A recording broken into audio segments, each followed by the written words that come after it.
단어를 많이 우리가 마주치게 되는데, 성경에서 말하는 기업이라고 하는 단어의 뜻은 우리가 땅에서 얻을 수 없는 것. 이렇게 여러분, 땅에서 여러 가지 많은 것을 얻을 수 있잖아요. 그런데 기업이라고 하는 말을 쓸 때에는 땅에서 얻을 수 없는 것, 또 하나 돈으로 살 수 없는 것, 세 번째는 땀과 수고를 통해서 우리 스스로가 취득할 수 없는 것, 그것을 성경에서는 기업이라고 하는 단어를 씁니다. 그래서 기업이라는 말, 영어로 헤리티지라고 하는 말을 쓸 때에는 하나님이 주시는 것, 하나님께서 하늘문을 열으셔서 하나님이 부어주시는 것을 성경에서는 기업, 헤리티지라고 하는 그 단어를 씁니다. 그러면 하나님이 우리에게 주시는 것이 무엇이 있을까? 기업 중에 가장 큰 기업이 하나님이십니다. 여러분, 우리가 이 세상에서 받을 수 있는, 하나님으로부터 받을 수 있는 최고의 기업이 있다면 그 기업은 하나님이세요. 그리고 하나님이 인간의 몸을 입으시고 이 땅에 오신 예수 그리스도, 우리가 예수님을 믿으면 예수님이 어디 계세요? 내 안에 계세요. 그 이야기는 하늘의 기업이 내 속에 있다, 그 말이에요. 또 우리가 이 시간에 예수를 주로 시인할 수 있는 것은 내 안에 누가 있기 때문이죠? 성령이 계시기 때문에. 그래서 정말로 기업 중에 최고의 기업은 하나님을 믿는 거, 예수 그리스도를 모시고 사는 거, 성령님이 내 안에 계시는 거, 그것이 최고의 기업 중에 기업이에요. 그것을 믿음으로 고백한 사람이 누구냐면 다윗입니다. 다윗이 시편 16편 5절에 가서 보시면 참 믿음으로 그 고백을 우리에게 해주고 있습니다. 성경 한번 찾아보실까요? 시편 16편 5절입니다. 다윗이 하나님이 나의 기업이라고 하는 사실을 시편 16편 5절에서 우리 함께 성경을 한번 찾아보세요. 시편 16편 5절에 이렇게 이제 성경에서 고백을 하고 있습니다. 시편 16편 5절 말씀 같이 한번 읽습니다. 여호와는 나의 산업과 나의 잔의 소득이시니 나의 분깃을 지키시나이다. 이것을 세 번역에 보시면 앞에 스크린 소개해 드리고 있는 대로 이렇게 번역을 했습니다. 뭐라고 번역을 했느냐면, 주님이야말로 내가 받을 유산의 무엇이라고요? 몫입니다. 그 유산의 몫이라고 하는 말을 우리가 기업이라 그렇게 표현하거든요. 헤리티지, 그 말이에요. 그 이야기는 하나님이 바로 나의 기업입니다. 하나님이 바로 나의 유산이십니다. 그 이야기예요. 여러분, 우리 가정 속에 하나님을 믿고 있다면 우리 가정에 큰 기업이 지금 우리에게 주어진 거예요. 우리 자녀 속에 예수님이 계신다면 우리 자녀가 하나님으로부터 기업을 받은 자녀예요. 여러분, 그 기업이 충만하시기를 주의 이름으로 축원합니다. 두 번째로 하나님이 우리에게 주시는 기업이 있어요. 그것이 바로 뭐냐면 교회입니다. 성광교회는 하나님이 우리에게 맡겨주신 기업이에요. 이 교회 성도가 된다는 이야기는 하나님이 주신 그 기업의 한 멤버가 된다는 이야기입니다. 그래서 하나님이 주신 이 교회에서 우리가 하나님을 섬기고, 그리고 말씀으로 하나가 되고 기도하고, 세상에 살면서 아프고 상처받고 찢긴 마음으로 살다가 하나님 앞에 나와서 위로받고 하나님의 거룩한 은혜를 힘입고, 그것이 하나님이 우리에게 주신 교회라고 하는 기업을 통해서 우리가 누리는 하나님의 복이에요. 세 번째로 하나님이 우리에게 주시는 기업이 있습니다. 그것이 바로 뭐냐면 부모입니다. 여러분, 부모라고 하는 존재는 우리 스스로가 선택할 수 있는 사항이 아닙니다. 내가 능력 있는 아버지를 선택하고 또 좋은 어머니를 선택하고, 그렇게 해서 내가 이 세상에 나온 사람이 있으면 손 들어보세요. 태어나 보니까 차시 집안에 태어났더라고. 그러니까 부모라고 하는 것은 우리의 선택할 수 있는 영역을 뛰어넘는 것이거든요. 결국 부모님은 누가 주시는가? 누가 주실까요? 하나님이 주셔요. 그래서 부모님은 하나님이 우리에게 맡겨주신 기업이에요. 그래서 하나님이 맡겨주신 그 기업을 우리가 효도하고 부모님에게 잘해드리고, 우리가 부모님에게 잘해드리는 것은 곧 누구에게 잘해드리는 것인가? 하나님에게 잘하는 거예요. 그런 의미에서 부모가 어떤 상태에 있든지 간에 공부를 하셨든 못하셨든 잘났든 못났든 그 모든 것을 다 뛰어넘고 떠나서 딱 하나, 나에게 생명을 주신 분이라고 하는 사실 하나 때문에 하나님이 우리에게 주신 기업, 부모님에게 여러분 효도하는 여러분 될 수 있게 되기를 주의 이름으로 축원합니다. 여러분, 어버이날이 되면 기억나는 노래가 있잖아요. 양조동 씨가 지은 어머니의 마음이라고 하는 노래. 낳으실 때 괴로움 어떻게 하고 다 해주시고, 기르실 때 밤낮으로 어떤 마음이었으나. 여러분, 아이를 출산하는 그 해산의 고통이 얼마나 우리로 하여금 아픔과 고통을 주는지 여자분들은 알고 있잖아요. 그렇잖아요. 그 옛날에 아이 낳기 위해서 안방으로 들어가면서 거기에 텐마루에 신발 벗어놓고 마루로 올라서는 순간 그 생각을 했다고 그러잖아요. 내가 다시 이 신발을 신을 수 있을까? 뭐 지금이야 이제 병원에 가서 뭐 다 의사의 도움으로 그렇게 우리가 애를 낳습니다만은, 과거에 우리 부모님들 세대는 말 그대로 목숨 걸고 해산의 수고와 고통을 통해서 우리를 낳아 주셨어요. 근데 참 신기한 것은 첫째 낳고 잊어버리고 또 둘째 또 낳아요. 둘째 나오면서 싹 고생하잖아요. 고생하면서 다시는 안 나으리라 생각하다가 또 잊어버리고 셋째 낳고, 그러면서 저희 집도 6명밖에 안 낳습니다. 그게 부모님의 사랑이에요. 다시 한번 가사 한번 띄워줘 보세요. 낳으실 때 괴로움 어떻게 해요? 다 잊어버리시고, 그 다음에 기를 때 밤낮으로 어떤 마음 했어요. 진자리 마른 자리 갈아 내쉬며 손발이 닿도록 어떻게 해요? 지금이야 기적이 있어서 마켓에서 사다가 기저귀 갈면 됩니다만은, 옛날 시절에 무슨 기저귀가 있습니까? 광목으로 기저귀 만들어서 추운 겨울날 무슨 뜨거운 모래에도 어디가 있어요? 내가에 가서 찬물에 언선 호호 불면서 그렇게 해서 기저귀를 빨아서 우리를 양육해 주셨잖아요. 하늘나라의 그 무엇이 넓다 하리요, 어머님의 희생은 가히 없어. 근데 꼭 어머니만 들어가. 어머니 가르치고 아버지도 같이 들어가야죠. 다시 한번 띄워줘 봐요. 그러니까 어머니의 희생은 가히 없어라. 거기다가 어머니, 그 다음에 아버지의 희생은 가히 없어라. 어려선 안고 업고 얼러 주시고 자라선 문기되어 기다리는 만. 그러니까 자식이 집을 이렇게 나가는 순간에 집으로 돌아올 때까지 부모님들은 마음이 놓이지가 않는 거야. 알을 쌓아 그를 뜰 쌓아 자식 생각이 고우시던 이마 위에 뭐가 가득해요? 주름이 가득. 땅 위에 그 못이 높다 하리요, 어머님의 정성은 아버님의 정성은 그지 없어라. 미국에 이민 온 한국 사람 가운데 정치적으로 이렇게 크게 성공한 사람 가운데 한 분이 신효범 장로님이세요. 이분은 워싱턴 주라고 하는 그 주에 하원 의원을, 그 다음에 상원 의원까지 지내신 분입니다. 이분이 2살 때 어머니가 세상을 떠나셨어요. 그래서 2살 먹은 이 아이를 아버지가 데리고 할머니 집에 가서 할머니에게 이 아이를 맡기고 아버지가 가출해 버렸어요. 아버님, 여러분 그러시면 아니 되옵나이다. 그 2살 배기를 할머니에게 맡기고 아버지는 갔어요. 그때부터 이 신효범 이분이 얼마나 고생을 많이 했겠어요. 그래서 고생하면서 그렇게 잘하시는데, 이분이 미군 부대 하우스보이로 들어갑니다. 들어서 거기서 아주 성실하게 일을 해요. 성실하게 일을 하는데, 거기에서 누구를 만났느냐면 레이폴이라고 하는 군목을 만납니다.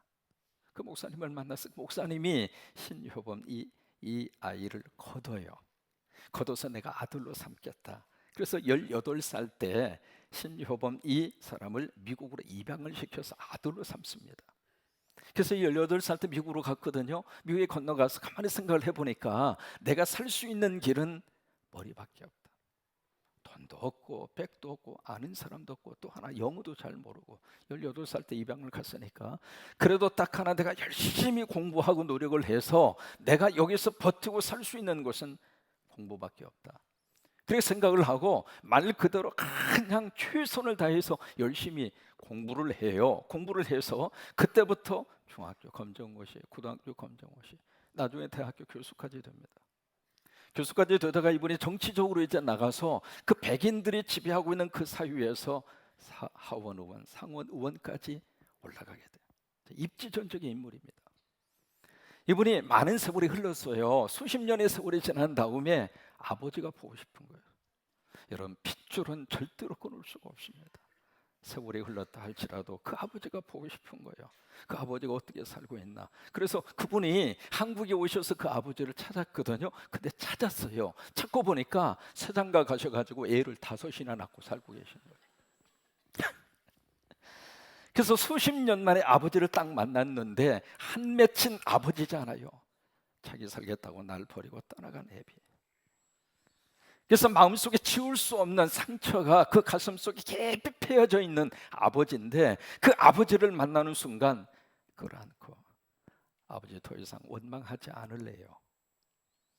아버지가 나 낳아주셨다는 사실 이 하나만으로도 감사해요. 여러분 그렇잖아요. 부모 없이 이 세상에 태어날 수 있는 자식이 어디가 있어요.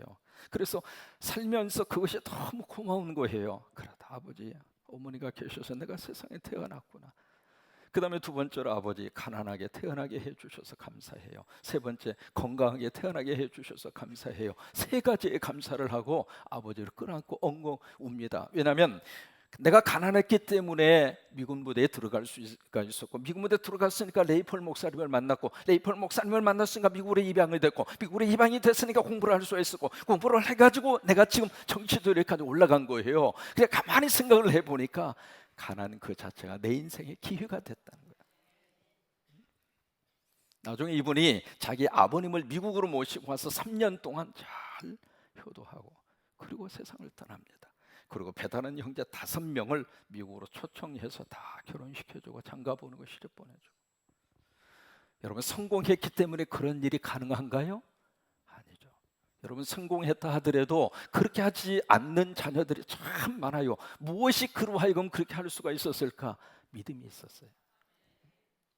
예수 믿고 보니까 하나님이 주신 기업이 부모라고 하는 거예요. 부모가 그 순간에 나를 버릴 수밖에 없는 뭔가가 있었겠다, 이해가 되는 거예요. 그리고 품을 수 있는 마음이 열린 거예요. 그래서 그 아버지를 품고 그렇게 효도할 수가 있었어요.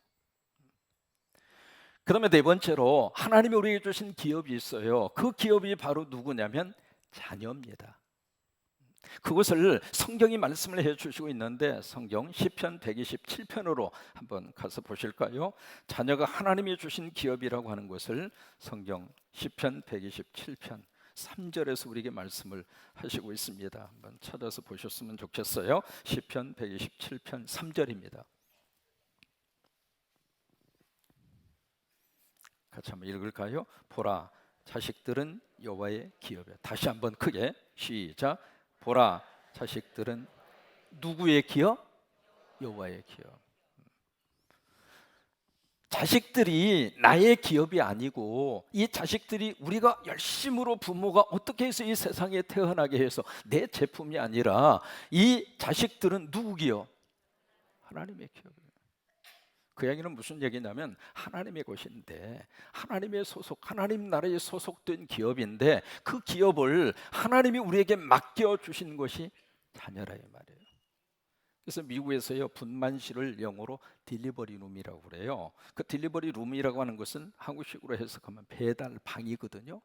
참 성서적이라고 생각을 했어요. 딜리버리라고 하는 것은 여기 있는 물건을 이쪽으로 갖다가 배달하는 게 딜리버리잖아요. 그러니까 하나님 나라에 있는 귀한 이 기업을 이렇게 하나님이 보시고 어느 가정에 딜리버리를 해야, 어느 가정에 배달을 해야 그 가정에서 이 유산을 잘 기를까, 그 생각을 하고 맡겨주신 것이 우리의 자녀입니다. 그래서 내 소유가 아니에요. 그러니까 내가 낳았으니까 내 것이다, 그건 성서적이지 않습니다. 하나님의 소유입니다. 하나님의 기업입니다. 하나님이 우리 가정에 맡겨주신 거예요. 그 생각을 가지고 우리들이 자녀들을 들여다봐야 되잖아요. 그렇기 때문에 하나님의 기업이기 때문에 누구 운영 방법으로 기업을 운영을 해야 될까? 내 방법이 아닙니다. 내 거라면 내 방법대로 해도 괜찮죠. 내가 원하는 대로 해도 괜찮죠. 그러나 내 기업이 아니고 누구 기업이에요? 하나님의 기업. 그러니까 하나님의 기업이기 때문에 하나님의 기업에 맞게끔 우리들이 운영을 해야 할 필요가 있다고 하는 거예요. 그럼 어떻게 하는 것이 하나님의 기업의 운영 방식으로 자녀를 양육할까? 두 가지입니다. 첫째로 누가복음 18장 15절입니다. 찾아가서 보세요. 이 방법으로 우리가 하나님의 기업을 운영을 하시면 우리 자녀들이 잘 돼요. 누가복음 18장 15절입니다. 이것이 첫 번째, 하나님의 기업을 하나님의 운영 방법대로 자녀를 양육하는 첫 번째 방법. 누가 18장 15절 같이 한번 읽을까요? 사람들이 예수께서 만져주심을 바라고 자기 어린아이를 데리고 오매 제자들이 보고 부짖거늘. 여기 보시면 어린아이라고 그랬잖아요. 어린아이. 이 어린아이는 영어로 보시면 베이비입니다. 베이비라는 이야기는 다른 번역에 보시면 인펜트라고 하는 단어를 쓰는데 갓난아기입니다. 갓난아기. 여러분, 아이들이 뭘 알까 그런 생각하잖아요. 예배에 참석하면 막 보채고 막 울고 막 자고 있고, 이 아이들이 아무것도 모를 줄 알고 우리들이 생각을 하고 있습니다만, 참 놀라운 것은 아이들이 더 예배에 집중을 합니다. 그래서 그 갓난아이를 지금 데리고 온 거예요. 갓난아이를. 여러분, 헬라에 유명한 교육 철학자가 있습니다. 그 철학자가 부모님이 와서 물어요. 아주 유명하니까 우리 자녀를 몇 살 때부터 교육을 해야 할까요? 그렇게 물으니까 철학자가 물어요. 그러면 당신 아이가 지금 몇 살입니까? 예, 3살입니다. 그러니까 철학자가 하는 말이 당신은 3년 늦었습니다. 호박을 이렇게 심어가지고요, 덩쿨이 나오잖아요. 그 덩쿨을 처음에 어느 방향으로 딱 틀어놓느냐에 따라서 덩쿨이 올라가요. 그런 것처럼 어린 시절부터 우리들이 하나님의 교육 방법으로 양육을 해야 돼요. 하나님의 교육 방법. 그러면 두 번째, 이 어린아이들을 누가 데리고 왔는가? 한번 18절 15절 다시 한번 보세요. 누가 데리고 왔는가? 15절에 보시면 사람들이 예수께 만져주심을 바라고 누구하기? 자기로네. 그러면 이 아이를 누가 데리고 왔어요? 부모님이에요. 옆집에 이웃 사람이 데리고 온 것이 아니고, 삼촌이 데리고 온 것이 아니고, 아줌마가 데리고 온 것이 아니라 누가 데리고 왔어요? 부모가. 여러분, 부모는 하나님이 맡겨주신 하나님의 기업 자녀에 대해서 무한 책임이 있는 것이 부모예요. 우리 학교 데려다 주면 학교에서 선생님이 다 길러주고, 교회 데리고 오면 교회 주일학교 선생님이 다 데려주고, 부모님들은 가만히 있고 안 그래요. 교육에 대해서, 우리 자녀의 양육에 대해서 가장 먼저 우리가 책임을 가지고 우리들이 대해야 할 1차적인 책임은 누구냐면 부모예요. 그래서 여기서도 다른 사람이 이 아이를 데리고 오는 것이 아니라 부모님이 데리고 왔어요. 그 다음에 세 번째로 누구에게 데리고 왔는가, 그게 중요해요. 15절 다시 한번 보세요. 사람들이 누가 만져주시기를 바라고 예수님. 그러면 이 아이를 누구한테 데리고 왔습니까? 예수님에게 데리고 왔어요. 아이를 학원으로 데려다 두잖아요. 뭐 하라고? 공부하라고. 아이들이 뭔가 살 것이 있어요. 그러면 마트로 데려다 주잖아요. 물건 사라고, 필요한 물건 사라고. 그럼 아이들이 영화를 보고 싶으면 어디로 데려다 줘요? 극장으로. 왜? 거기에 상영 중. 영화가 상영이 되니까. 어쨌든 제 이름은 한 번 들으면 안 잊어버려. 그래서 이제 영화를 보기 위해서 극장으로 데려다 주잖아요. 그러면 영적으로 하나님을 만나서 하나님의 사람으로 살도록 하기 위해서는 어디로 데리고 와야 돼요? 교회로 오고 예수님에게 데려다 주는 거예요. 예수님. 여러분, 부모님은요, 영원히 자식의 미래를 책임질 수 없는 게 부모입니다. 원하든 원치 아니하든 이 부모님이 자식의 곁에 영원히 있을 수 있을 것 같아요? 없어요. 시편 27편에 그런 말씀이 있습니다. 내 부모는 너를 버렸으나 나 여호와는 너를 버리지 아니하리라. 저는 그 말씀을 읽으면서 그 말씀이 제 말씀이었어요. 왜냐하면 6살 때 어머님 돌아가시고, 고등학교 2학년 때 아버님 돌아가시고, 마지막 우리 아버님이 간경화 쪽으로 세상을 떠나실 때 예수병원에서 진단 받으시고 돈이 없어서 수술을 못 받고 그냥 집으로 그냥 모시고 왔는데 간이 굳어서 밖에서도 만져질 정도. 그래서 마지막 돌아가시는 순간에 6형제 중에 막내 저의 이름을 부르면서 상령아 상령아, 그리고 세상 떠나셨어요. 그때가 48입니다. 이 세상에 어느 부모가 자기 자식을 놓고 이 세상 떠나가고 싶은 부모 어디 있습니까? 어쩔 수 없이 하나님이 오라고 하면 그 핏덩어리 같은 자식이라 할지라도 놓고 갈 수밖에 없잖아요. 또 하나, 여러분, 부모 곁에 자식이 영원히 있을 것 같습니까? 안 그래요. 그러니까 우리 부모는 어쩔 수 없이 상황에 따라서, 형편에 따라서 우리를 버릴 수밖에 없어요. 그러나 여호와 하나님은 우리를 버리지 아니하시리라. 그러면 영원히 우리 자녀들을 붙들고 책임질 수 있는 분은 예수님밖에 없다 이 말이에요. 어렸을 때부터 그 예수님에게 맡기고 살자 이 말이에요. 그래서 예수님에게 데리고 온 거예요. 여러분, 우리가 책임질 수 없으니까 우리 자식들의 미래의 운명을 우리들이 어떻게 마지막까지 보살펴 줄 수가 없으니까, 그렇다면 영원히 책임질 수 있는 주님에게, 주님 맡겨주세요. 주님 도와주세요. 8년 전에 제가 미국에 생활해서 한국으로 와서 지금 목회를 하고 있습니다. 아이들을 미국에 떨어뜨려 놓고 왔어요. 믿는 구속이 있으니까 떨어뜨려 놓고 왔죠. 하나님이 계시니까. 육신의 애비보다도 하나님 아버지가 그들을 더 사랑하니까, 육신의 애비 애미보다도 하나님이 더 도와주실 수 있는 능력의 분이니까, 그래서 하나님에게 맡기고 왔어요. 그런 것처럼 우리가 자녀들을 위해서 이 자녀들을 누구에게 데리고 와야 할까? 누구에게 데리고 와요? 예수님에게. 예수님에게. 그래서 다른 누구보다도 우리 자녀들을 양육할 때 할 수만 있으면은 교회로 많이 아이들을 데리고 오시고 예수님에게 데려다주고, 그다음에 네 번째로 왜 데리고 왔는가? 그 목적이 있습니다. 15절에 보실까요? 사람들이 예수께서 뭘 하심을 바라고 만져주시면 그 때문에 데리고 온 거예요. 예수님이 터치해달라고, 예수님이 만져달라고. 여러분 부모님들이 자녀를 위해서 기도하잖아요. 기도하는 순간에 예수님이 만져주시는 시간입니다. 내가 여기서 기도하더라도 이역만이 떨어진 거기까지 성령님이 가서 만져주시더라고요. 그런 것처럼 우리가 하나님 앞에 기도하는 그 순간은 예수님이 우리 자녀들을 만지는 거예요. 생각도 만져주시고 영적으로도 만져주시고 지혜적으로도 만져주시고 만져주시는 시간이에요. 웨슬레라고 하는 목사님이 계셨어요, 영국에. 근데 그분은 아이를 낳다가 보니까 19명밖에 안 낳았어요. 왜 이렇게 많이 낳느냐고 그랬더니 생육하고 번성하라고 그래서 아멘 하다 보니까 19명이 낳았어요. 그래서 사모가 수산답니다. 목표를 했어요. 아침이 되면 19명을 쭉 이렇게 세워놓고 번호하면 1, 2, 3, 4, 5, 6, 7, 8, 19, 19 끝! 하면은 19명에 쫙 일렬로 서서 매일 아침마다 뭘 했느냐? 너희들은 하나님의 자녀다. 그래서 엄마만 하는 것이 아니라 다 복창하라고 그랬어요. 같이 한번 해보세요. 나는 하나님의 자녀다. 나는 하나님의 목적이 있어서 왔다. 나는 하나님의 도우심으로 그 목적을 이룰 수 있다. 그래서 매일 아침마다 19명을 세워놓고 그렇게 19명 중에 위대한 하나님의 사람들이 나왔어요. 그 중에 하나가 찰스 웨슬레, 그 다음에 존 웨슬레라고 하는 인물들이 나왔어요. 사람은 밥만 먹고 사는 게 아니에요. 물론 먹어야 되죠.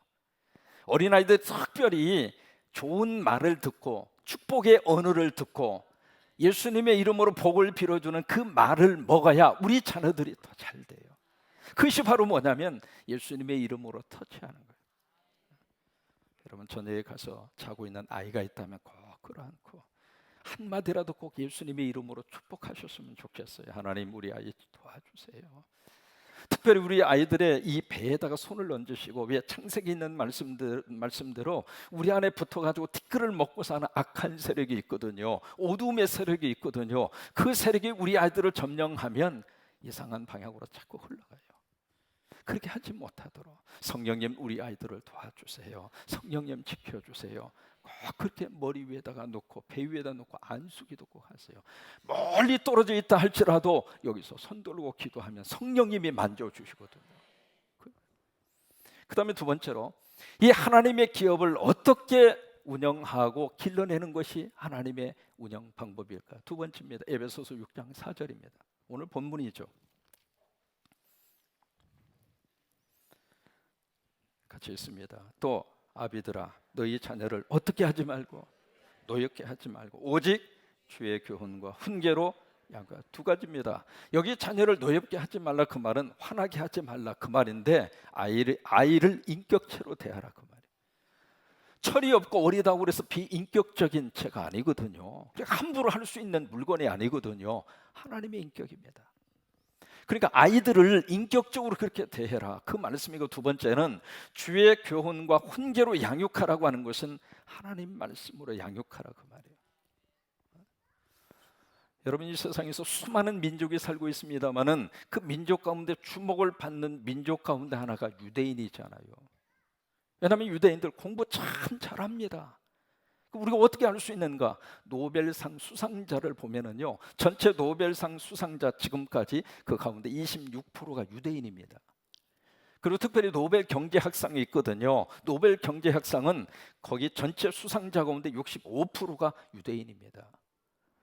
미국의 대학이 한 6천 개 정도 있어요. 그런데 6천 개 대학 가운데 대학 교수의 25%가 유대인입니다. 참 공부 잘해요. 또 하나, 공부만 잘하는가 돈도 그렇게 많아요. 2014년도에 슈퍼리치라고 그래가지고 전 세계적으로 가장 부자들 300명을 모아봤는데 그 300명 가운데 35명이 유대인입니다. 근데 그 35명이 이제는 좀 놀라셔도 괜찮아요. 35명이 보유하고 있는 돈이 600조 원.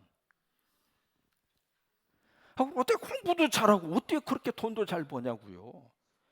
이게 뭔가 되는 것은 될 만한 이유가 있는 거예요. 여러분, 그래 안 그래요? 이게 안 되는 것은 안 되는 이유가 있는 거예요. 도대체 무엇 때문에?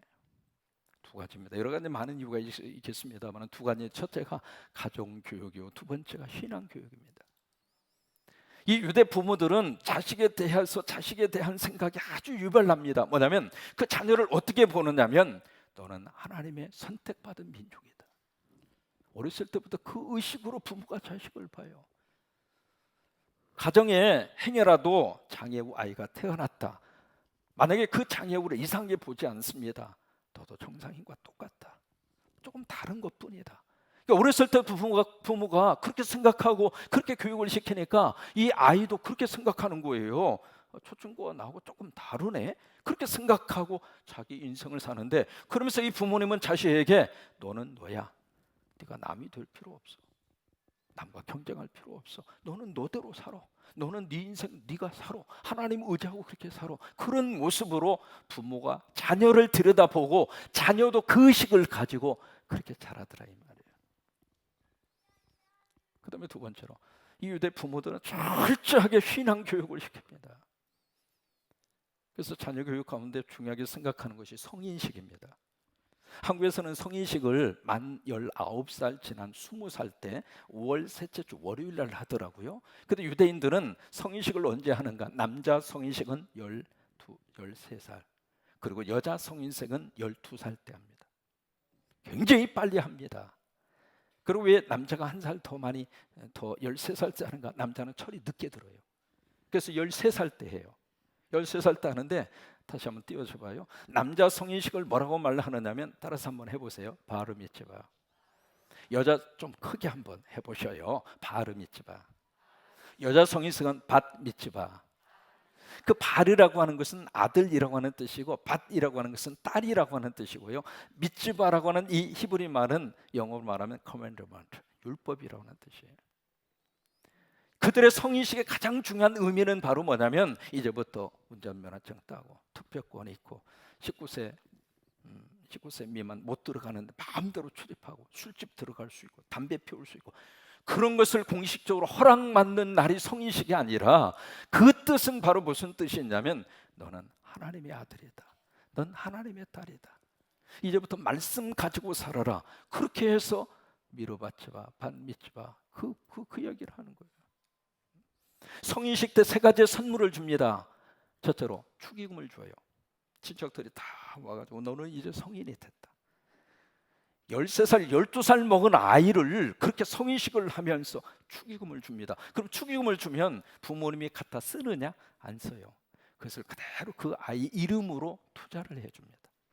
그래서 그 아이가 대학을 가거나 아니면 사업을 하거나 그 미천으로 쓸 수 있도록. 그 다음에 두 번째, 시계를 선물로 줍니다. 세월을 아끼라 그거예요. 약속을 지켜라 이거예요. 시간은 생명이다 그거예요. 그러면서 시계를 줘요. 그리고 세 번째로 하나님 말씀을 줍니다. 이제부터는 말씀 붙잡고 네가 세상 살아라고 해요. 지금까지 부모 의지하고 부모의 그늘 속에서 살았다면 이제는 그러지 말고, 여러분 상상이 가십니까? 그런 식으로 해서 성인식을 해요. 우리 자녀들은 하나님이 주신 특별한 달란트가 있습니다. 우리 자녀들에게 어떤 달란트든지 하나님이 주셨어요. 여러분 군뱅이도 어떤 재주가 있어요. 근데 우리 자녀라고 재주가 없겠어요? 그러면 하나님이 주신 재주, 그것을 한문으로 표현을 하면 천재입니다. 안 그래요? 별로 수긍을 안 하시네요. 하나님이 주신, 하늘이 준 재주, 천재잖아요. 인정하세요? 그럼 우리 자녀들은 천재입니까? 아닙니까? 천재예요. 여러분 공부만 잘한다고 천재가 아니에요. 1등 한다고 해서 천재가 아니에요. 하나님이 주신 재능이 있다 그 말이에요. 그 재능을 가지고 하나님 안에서 믿음으로 살면 우리 자녀들 다 잘 돼요. 어떻게 살까? 하나님이 주신 기업 붙잡고 살았으면 좋겠어요. 첫째로 기업 중에 가장 위대한 기업은 누구라고 그랬어요? 하나님이세요. 두 번째 기업이 뭐죠? 교회예요.